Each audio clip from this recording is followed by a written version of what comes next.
বিসমিল্লাহির রহমানির রহিম। আসসালামু আলাইকুম ডিয়ার ভিউয়ার্স, আশা করছি সবাই ভালো আছেন, সুস্থ আছেন। আলহামদুলিল্লাহ আমিও ভালো আছি। আজকে আপনাদের জন্য অনেক অনেক মজার একটি রেসিপি নিয়ে হাজির হয়েছি। আশা করছি ভালো লাগবে। তো ভিডিওটি শেষ পর্যন্ত দেখতে থাকুন। আজকে আমি আপনাদেরকে রেডিমিক্স হালিম দেখাবো। তো আমি বাসায় আরেক ধরনের হালিমও ট্রাই করেছিলাম, ওই যে রাঁধুনি। এছাড়াও বিভিন্ন চাল ডাল দিয়ে ঘরোয়া পদ্ধতিতেও হালিম ট্রাই করেছি।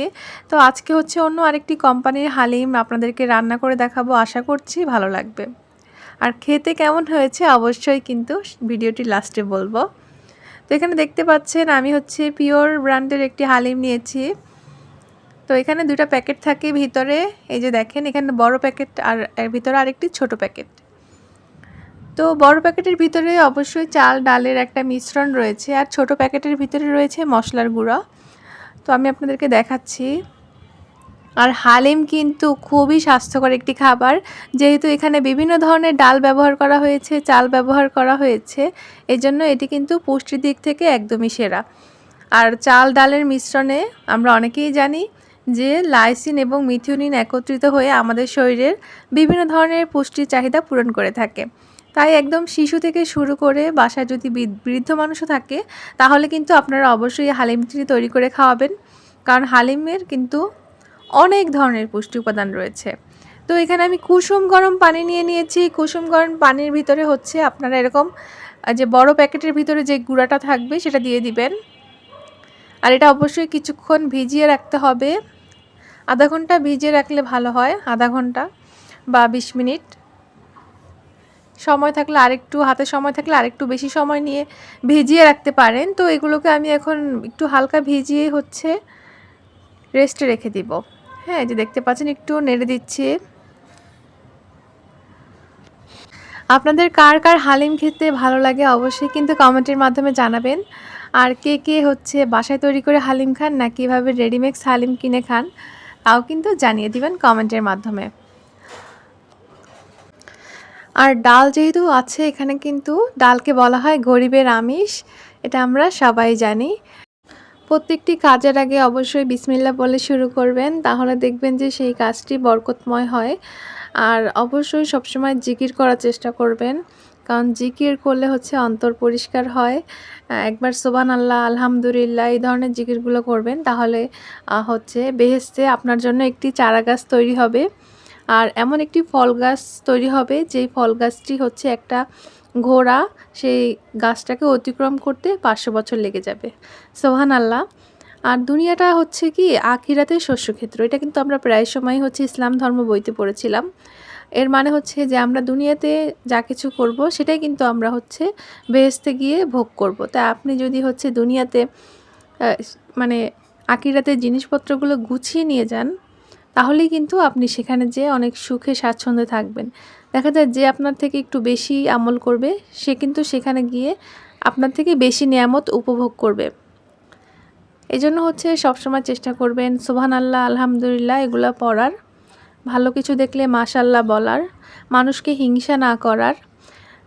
হয়তো এখন ভিডিওর মাঝখানে একটু ইসলামিক কথাবার্তা বলতেছি, এতে বিরক্ত হওয়ার কিছু নাই।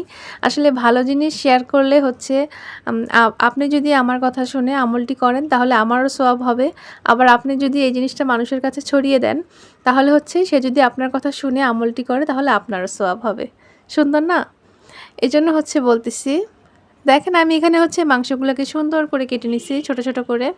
আর একটু চর্বিযুক্ত মাংস নেওয়ার চেষ্টা করবেন হালিমে, তাহলে খেতে খুবই মজা লাগে। এখানে খাসির মাংস, গরুর মাংস, যে কোনো মাংস ব্যবহার করতে পারেন, তবে হাড় ছাড়া নেওয়ার চেষ্টা করবেন। আমি হাড় নেইনি এখানে। আর এরকম ছোট ছোট করে কেটে নিয়েছি। এর থেকে ছোট করলে আসলে একদম হয়ে যাবে, বড়ি বড়ি হয়ে যাবে। এই জন্য এই সাইজটাই ঠিক আছে, কারণ মাংস রান্না করলে আরেকটু ছোট হয়ে যায়। তো আপনারা খাসির মাংস বা গরুর মাংস দিয়েই রান্নাটা করার চেষ্টা করবেন, তাহলে বেশি মজা হবে। আর চর্বিযুক্ত মাংস নেওয়ার চেষ্টা করবেন, তাহলে দেখবেন যে খেতে খুবই মজা হয়েছে।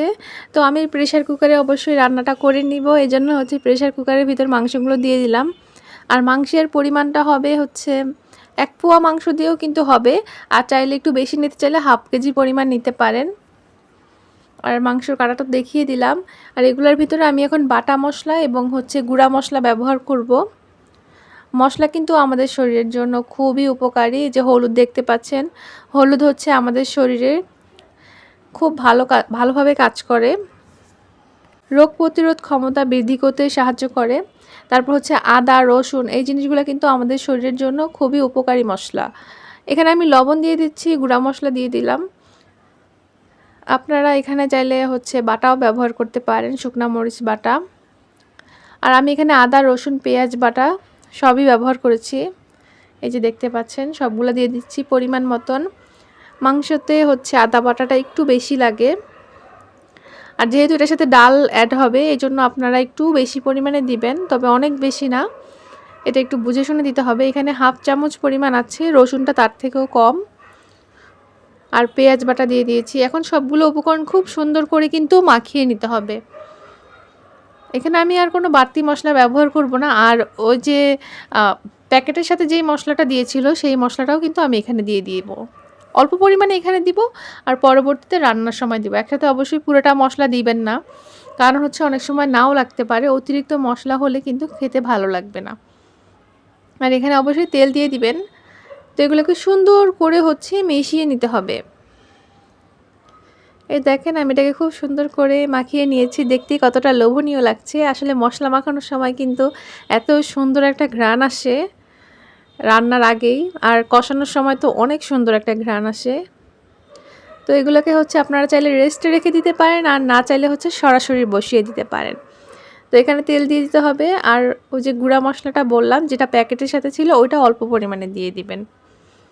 তো এখন দেখেন এই যে এখানে আমি গুঁড়া মশলাটা দিয়ে দিয়েছি, আর হচ্ছে এখানে আমি তেল দিয়ে কিন্তু চুলার উপরে কষিয়ে নিচ্ছি। তারপরে হচ্ছে পানি দিয়ে, সামান্য পরিমাণে পানি দিয়ে আমি এটাকে ঢাকনা লাগিয়ে দিব। আর হালিম কিন্তু রান্না করতে বেশি একটা সময় লাগে না যদি রেডিমেড হালিম রান্না করেন, আর প্রেশার কুকারে রান্নাতেও আরও সময় লাগবে না, 10 মিনিটের ভিতরেই কিন্তু হয়ে যাবে। এই দেখেন আমার রান্নাটা কমপ্লিট, মাংস রান্নাটা। এখন আমার ওখানে ডালটা খুব ভালোভাবে সিদ্ধ হয়ে গেছে, আমি চুলার উপরে দিয়ে দিয়েছিলাম। এখন মাংসটা উপর দিয়ে দিচ্ছি। এই যে দেখেন এত মজা হয়েছে কষানো মাংসটা, আমি এক পিস খেয়েছিলাম, আলহামদুলিল্লাহ এত মজা হয়েছে আসলে যেটা বলার মতো না। আপনারা যদি এভাবে বানান তাহলে দেখবেন যে খুবই মজা। এখন আমি এগুলোকে একটু নেড়ে দিব, আর পাশাপাশি হচ্ছে ওই যে প্যাকেট মশলাটা আছে না ওটা একটু দিয়ে দিব। আর এই পর্যায়ে আপনারা লবণটা টেস্ট করে নেবেন যে কতটুকু কি লাগবে। আর হালিম খেতে কিন্তু খুবই মজা, একবার যদি বানিয়ে খান বারবারই খেতে ইচ্ছা করবে। আর বিকালের নাস্তাতে অবশ্যই রাখতে পারেন হালিম। এর সাথে কিন্তু আপনারা চাইলে নান রুটি খেতে পারেন, আর যারা ডায়েট করতে চান তারাও কিন্তু এই হালিম রান্নাটা খেতে পারেন, কারণ অনেক বেশি ক্যালোরি না, একবেলা তো খাওয়া যায়, কোনো সমস্যা নেই। তো এখন দেখেন এটা হচ্ছে প্রায় হয়ে গেছে, যেহেতু সিদ্ধ হয়ে গেছে ডালটা, তো আরেকবার চুলায় দিয়ে দিচ্ছি। আর ঘনত্বটা হবে হচ্ছে খুব বেশি না, খুব পাতলাও না, স্যুপের মতন। তো এটা আমি আপনাদেরকে যখন আমি পরিবেশন করব তখন দেখিয়ে দিচ্ছি। তো এই পর্যায়ে নামিয়ে নিতে হবে, আর একটি বাটিতে আমি নিয়ে নিলাম। আপনারা উপর দিয়ে আদা কুচি দিতে পারেন, হালিমের সাথে অনেকেই আদা কুচি খায়। আর আমার রান্নাটা কিন্তু যেহেতু কমপ্লিট আর অনেক বেশি লবণীয় হয়েছে, আমি অনেক বেশি গুঁড়ামরিচ দেইনি, কিন্তু যারা মরিচ খেতে পছন্দ করেন তারা তাহলে অনেক বেশি দিতে পারেন ঝাল ঝাল করে। লেবু দিবেন অবশ্যই, লেবু খেতে খুবই মজা লাগে হালিমের সাথে। একটু শসা কুচি দিয়ে দিচ্ছি, আর বেরেস্তা করে রেখেছিলাম, হালিমের সাথে অবশ্যই বেরেস্তা করে রাখবেন, বেরেস্তা খেতে কিন্তু খুব মজা লাগে। আর আমি একটু লেবু দিয়ে দিচ্ছি, লেবুটা রাখার চেষ্টা করবেন, হালিমের সাথে লেবু আর বেরেস্তাটা খুব ভালো লাগে খেতে।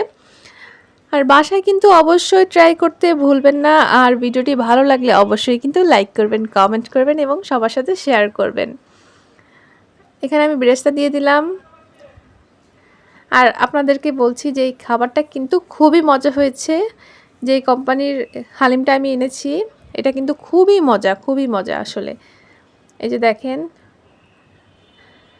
আমি এর আগে হচ্ছে বাসায়ও হচ্ছে তৈরি করেছিলাম চাল ডাল দিয়ে, ওটাও খেতে মজা হয়েছিল। তো আপনারা যেভাবে ইচ্ছা আপনারা সেভাবে তৈরি করতে পারেন।